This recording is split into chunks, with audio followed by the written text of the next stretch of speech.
Yo, Mrs. Bannister, you got your two sons killed because you got them into this crazy plot, and you didn't actually do serious time, and you got to live the rest of your life. How does the guilt weigh on you? Because I'm pretty sure wherever they are, you're nearby now.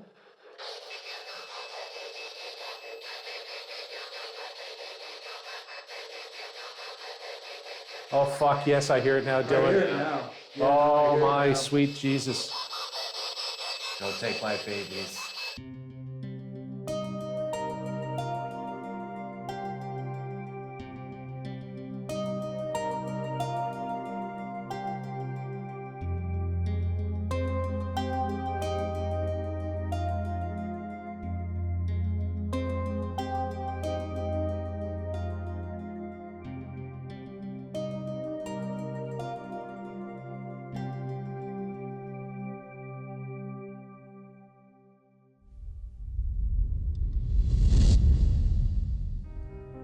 After our harrowing experience at the old jail in Dorchester, New Brunswick, the haunted team headed to Georgetown, Prince Edward Island, for what we hoped would be a less stressful investigation at the Kings County Playhouse. The original theater dated back to the 1880s and had been built on a gravesite for sailors. After it was destroyed by fire in 1983, the current theater was built a year later, and it's reportedly been haunted ever since by a mischievous but friendly spirit known to the locals as Captain George.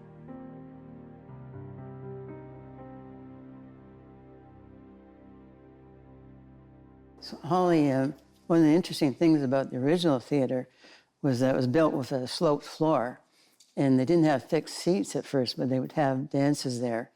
And some of the old-timers told me that at the beginning of the evening, when you're nice and fresh, you would dance uphill. Yeah. As you got tired, you started dancing downhill. So this is part of the new theater, and there was a slab that was put under here. Yeah, it wouldn't have gone down more than a few feet. So, usually people are buried 6 feet down, so it wouldn't have disturbed any graves. But But they wouldn't be there. their Yeah. stones would be gone. They're unmarked at this anything point. marking them would have been gone. Has anyone ever thought to try and find out who might be here? Well, it's something that obviously we've always been curious of, and we get clues from time to time when we get paranormal phenomena. Like one time, a paranormal group was investigating and did some sound recordings, and when they played them back, there was a voice that said, "The flag keeps me here." And I kind of wondered because, British sailors were buried when they got in. They would have been wrapped in the Union Jack, and a person might feel tied to that in some way. Interesting phenomena has been that it used to be there would be a ghostly figure in what would look like an old military greatcoat on the stage holding a lantern or just backstage, and the town decided that we needed a name for this person, so they just decided to name it Captain Jack, sort of an honorary captain with the idea it might have been a military person. A number of years later, they're having a lot of problems with people attending performances, claiming that things were grabbing their ankles under the seats. Oh, wow. And they thought, well, Captain Jack, it's nice to be noticed, but maybe we'd rather you didn't do that. So they thought, well, we'll give him a designated chair at the back of the theater, and maybe he'll just sit quietly and not, go around grabbing people.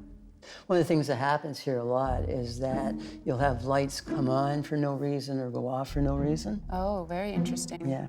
One night, I was working on building a set on stage here, and I had all the house lights on and the stage lights to see properly. Mm-hmm. And they're controlled by a keypad on the wall there. And all of a sudden, they just all went off. So I thought, well, there's a power outage. But when I looked, the lights in the rest of the building were on, so I figured that was the ghost. Oh. When I was finished, I thought, I'm just going to say, I'm done now. You can turn them off. But I kind of chickened out. I thought, if they go off now, I'm probably not coming back for a while.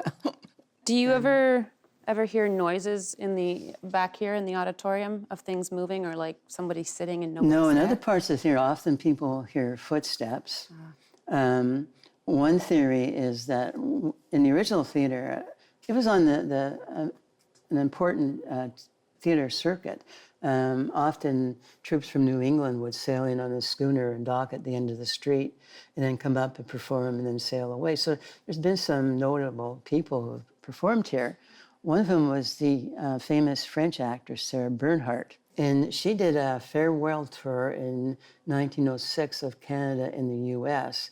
And the oral history is that she performed here, but at that time, she had had a leg amputated, had a wooden leg. So some people think that what they're hearing is her clomping around.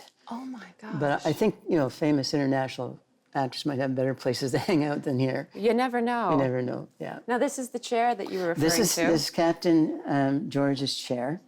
We keep it roped off so no one will sit on it. Okay. Have you ever sat? And you'll see there's a little, no, I haven't sat. You can see a little plaque there, tells a little bit of the story of Captain George.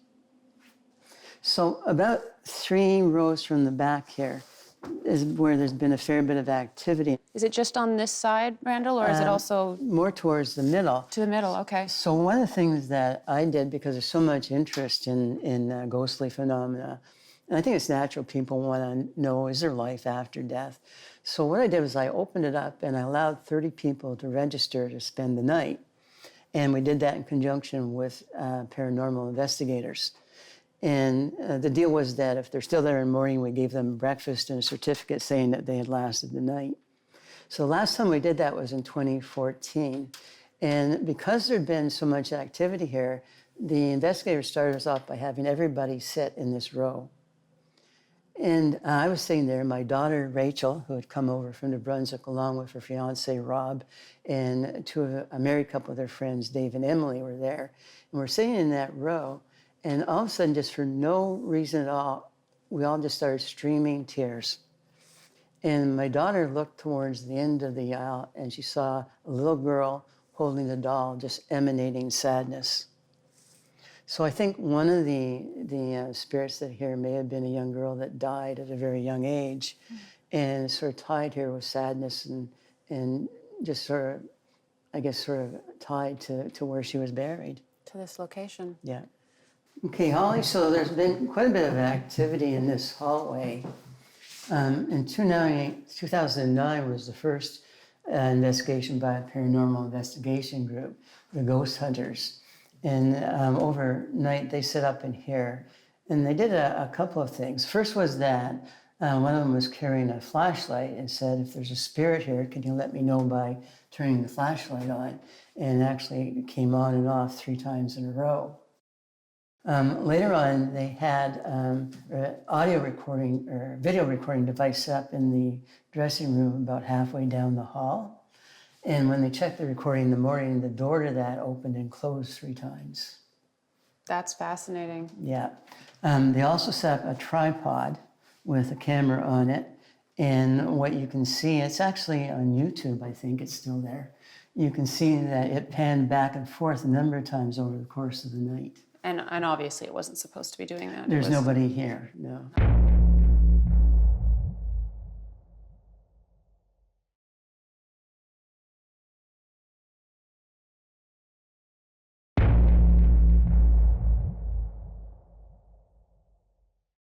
So, King's Playhouse, Georgetown, Prince Edward Island, and we just got here.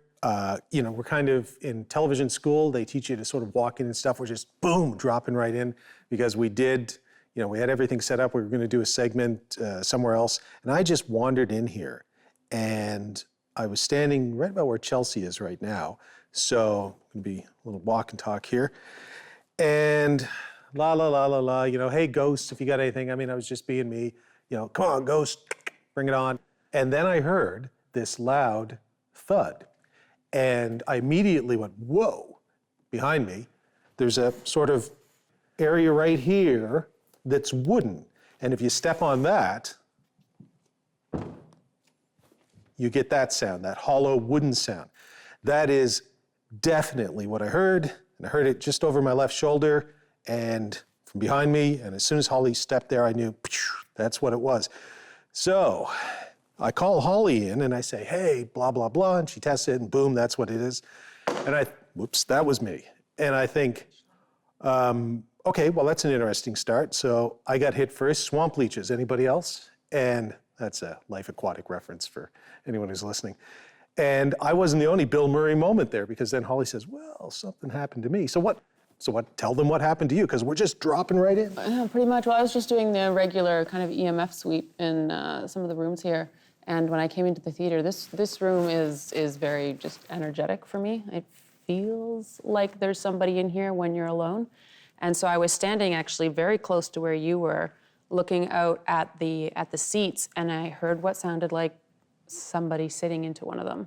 It was just a slight creak, but it was very definitive, and it was directional. It was towards the captain's chair, and I then spoke to the space, and I was like, okay, not expecting this right now, but all right, I'm gonna go talk to my friends. I'll be right back. And that's when you found me, was out there. I was just starting to check in with people, and then you called me back in, and I'm like, okay, well, what's happening for you?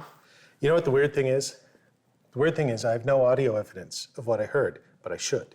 Because I'm a big believer in, well, I've become more of a believer in this whole trickster thing. Like, sometimes it plays tricks on you, and it doesn't appear when you expect it to, and when it does appear, it appears in ways that only you can hear it, so then you have to sound crazy when you talk to other people, and you don't have evidence. So we have these things. We call them ADRs, additional dialogue recorders, but I mean, they're little tape recorders. And mine is marked with a P, Holly's is marked with an H, and you'd think I would have learned by now, but out of the case, I pulled hers instead of mine. So I took it, I turned it on, I had it running, recording in my pocket. And Holly, just before I came in here, walked up to me and said, Paul, you took mine and yours. And I said, well, look, we'll switch. And said, no, we don't have to. And I said, yeah, just to keep it all straight later on in post. Easier. And so I took hers, I gave her hers back, which was running, but I took mine that she had, which she hadn't turned on. And I forgot to turn it on. So if I had kept mine, I would have gotten that sound. But then it's like Schrodinger's cat, the cat in the box. If I had had it recording, would something have happened? Or did something happen because I didn't actually have something recording, and so it's only my word that folks can take for it? Oh, I have a feeling we're going to hear more stuff tonight. If this room is just getting started, it feels like. Yeah, well, people will see me on the CCTVs, which we're recording, going... React to something. Yeah. So, okay, well, we're just getting started. That's that. Like I said, it's like D-Day. We just parachuted right in, you know? And now we're in the middle of enemy territory. Want some more fuel to your fire? What did you do? I didn't do anything this time. You're assuming. So you have audible. I have potential visible. So I'll tell you about this. When we were setting up the CCTVs, we've got one there, we've got them all around. Our central focus being the theater room. But we decided we're going to do one up in the hallway because we've heard that there's been a little bit of activity up in the hallway. So in the stage area here, there's black curtains. You can't see the backstage area, but there's a staircase back there that will take you to the second floor. I went up there earlier. Daylight, fine. I set one camera on one end, one on the other, as we talked about.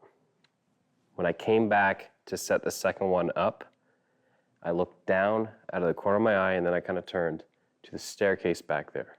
I looked down. Pitch black, but familiar, you've heard the sentence before, and I hope to never hear it again. Remember darker than dark? Blacker than black. The shadows within the shadows. The shadows within the shadows, I like that. Or the shadows within the darkness, oh, great. Yeah. Oh. You saw something? So standing at the bottom of the stairs, and I only looked for 2 seconds because then I bailed. It just seemed like, it's like I could see the curtain because there's a little light. I could see the curtain, I could see everything else. Something at the end of the stairs there. It's like I'm seeing the shine on the floor except for one silhouetted area at the bottom of the stairs. Wow. Just like as if it was just there. Well, now that you mentioned it. Oh, You saw shadows too? So I'm sitting up in the third row where we have the two hats. That's the row where people have felt stuff or seen stuff, right? The little girl? Right. Yeah. So I'm just hanging out up there between the hats that I put there to mark where people should sit, because that's just where we have the camera. And so I'm looking down this way, pitch black, but we had the outside hall lights on. So they bled through the door just a little bit. Now, there was nobody out there, but that's where we have our monitor station, and somebody had left the lights on. So little thin slivers came through and were projecting on that wall right over there. So I'm staring down at this general area. Total blackness, except little thin light beams. And then shadows started moving in front of those. And I looked, and there's no source. There was nobody out there. I knew where everybody was. So I don't know what that was. But they were moving in front of that light source. So you were seeing shadows like in front of you or behind the door? No. Sorry, Chelsea. So over here, there were two little beams of light coming through the crack in the door. Oh. Because there was light in the hallway. There was nobody in the hallway, but there was light. And so if you turn the lights on in the hallway, a little bit of that light will come through and break the otherwise pitch darkness in here. So those beams were coming from that door right up there. And I'm sitting back there looking in this general direction. And then I would see, if that's the light, I'd see shadows bouncing in front of it. There's nothing in here that would make those shadows. I was the only person in here. There was nobody out in that hallway. Again, I knew where everybody was that could have, maybe walked. And even then, small people wouldn't block out the entire light. These were like blocking out the entire light. And it happened 3 or 4 times. And I went, this is where I've become, this is where I've gotten to. I sort of went, wow, all right. Once we start, I'll add that to the list and I'll come back and see if it happens again. But you saw something, all of this happening independent. Holly and I both hear things and stuff. I saw shadows too. Oh no. Of course you did.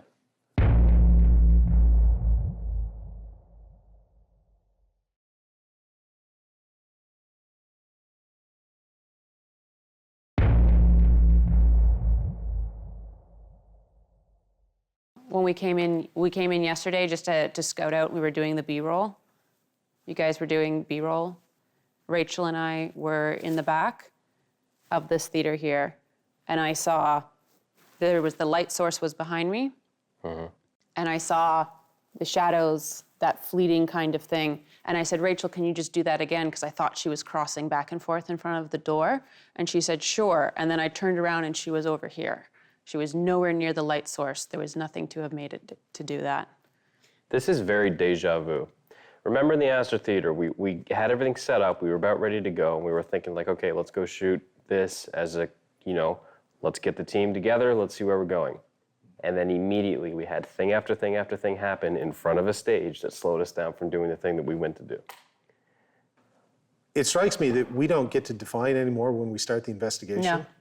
Whatever's following us or whatever's here, and maybe the two will meet. Hey, I'm the local ghost. Hey, we're the ones that come with the team. Well, what will we do tonight? Something tells me that maybe that happens too. It's like we have executive producers who are just like, let's go, come on. Yeah. So, And we're starting. all right, let's go do the other segment where we review the really spooky footage from the Dorchester jail. And see what happens. Cool. Oh, that's it. That was the sound. That's terrifying. So, we're talking about the Dorchester County Jail in New Brunswick, which was the last investigation we did, a month ago now? About a month ago, Almost to the day. Yeah, right, early April. And among all the strange things that happened, there was something that really went beyond the pale of what we'd experienced before. I've had the opportunity to go back to the post-audio suite and run through this audio that we recorded on the Ghost Box, which is over there. And we have the unique opportunity, because Rachel's here tonight. She came over with us, a friend who's interested in ghost shows and want to be part of the action. And Julia, who's here looking after us tonight on behalf of the King's Playhouse, who apparently likes ghost shows too. So we have two people who are familiar with the genre, have seen evidence over the years that other shows have presented. And so I thought this is great. We can get the team's reaction, because these folks haven't heard it again since then, but also you guys haven't heard it at all. So let's just play it. Sam? Cool. There's something very unnatural about what we're hearing. Very unnatural. Sounds whispering at first. It sounds demonic.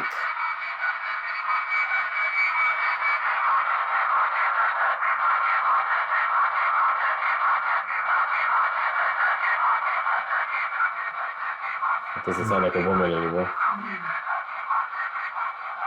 Yet it sounds the exact same forward and backwards, except a different pitch. I'm just curious before we go.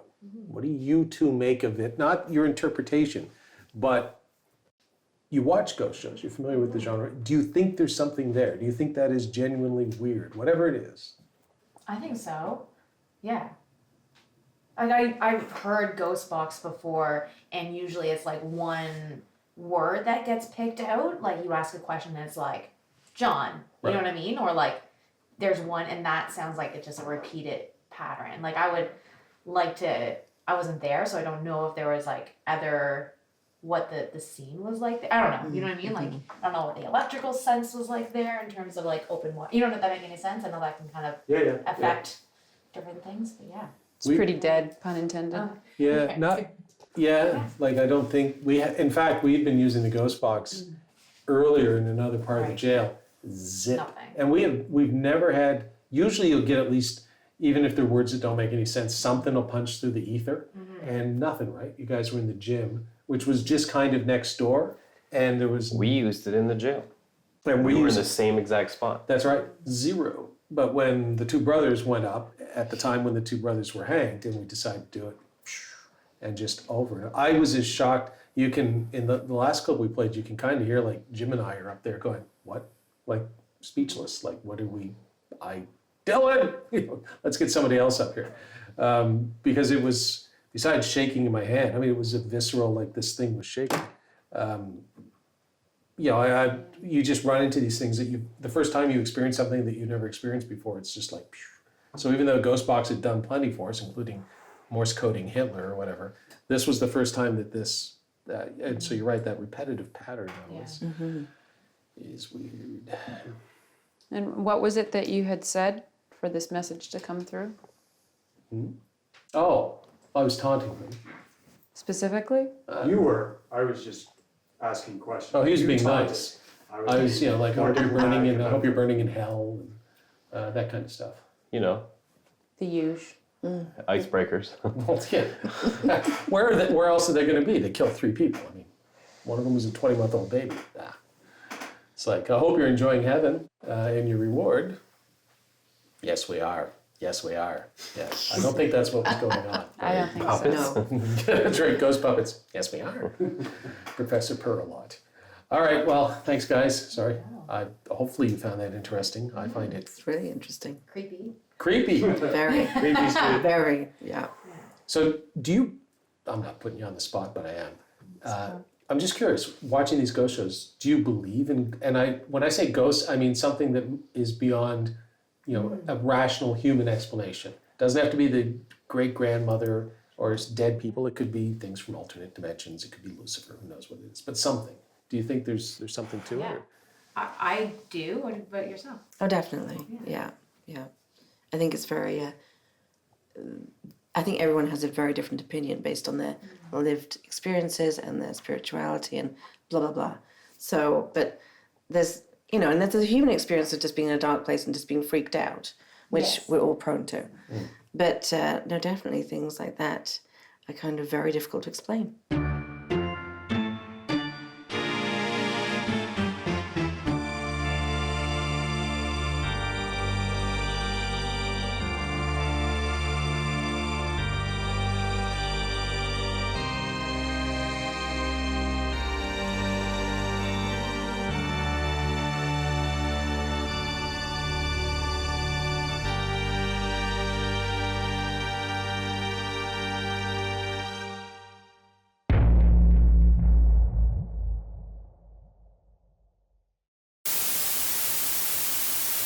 I swear to God, the best way for me to describe what I heard was as if you were in the middle of a field and you didn't realize it was farmland, and then you look up the hill and you see a bull staring there at you.